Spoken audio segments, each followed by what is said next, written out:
அம்மா வீட்டில் தாங்க இவ்வளோ வந்துட்டு கனகாமர பூ பூத்துருக்குது. இன்றைக்கி வந்துட்டு பறிச்சுட்டு போயிட்டு முல்லைப்பூ கூட தான் வந்துச்சு கட்ட போகிறோம். ஏற்கனவே பார்த்திங்கன்னா பூ பறித்த வீடியோ போட்டிருப்பேன்.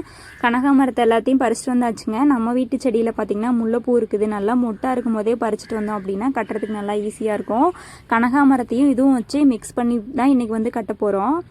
இதுவும் பார்த்திங்கன்னா நல்லாயிருக்கும். நிறைய பேருக்கு இந்த மாதிரி கட்டி வைக்கிறதும் பிடிக்கும். எனக்கும் வந்துட்டு பிடிக்குங்க. எப்படி இருக்கு அப்படின்னு சொல்லிட்டு சொல்லுங்கள். இது ஃபுல்லாக கட்டி முடிக்கவே பார்த்திங்கன்னா எனக்கு ஒரு மணி நேரத்துலேருந்து 1.5 மணி நேரம் ஆகிடுச்சு. இருந்தாலும் அப்படியே உட்காந்து கொஞ்சம் ரிலாக்ஸாக கட்ட ஆரம்பித்தோம்னா டைம் போகிறதே தெரியாது.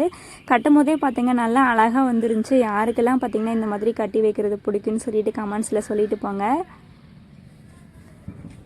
ஃபைனலாக வந்துட்டு கட்டினதுக்கப்புறம் பார்த்திங்கன்னா ஒரு 2 முழம் அளவுக்கு வந்துச்சு. அந்த முல்லைப்பூ மொட்டெல்லாம் பார்த்திங்கன்னா இப்போ தான் விரிய ஆரம்பிச்சு தான். அதை பார்க்கும்போது பார்த்திங்கன்னா ரெண்டுமே பார்த்திங்கன்னா அவ்வளோ அழகாக இருந்தது. கனகாமரமும் அந்த முல்லைப்பூவும். மீதி கனகாமரத்தை பார்த்திங்கன்னா தனியாக கட்டிட்டேங்க. இந்த வீடியோ பிடிச்ச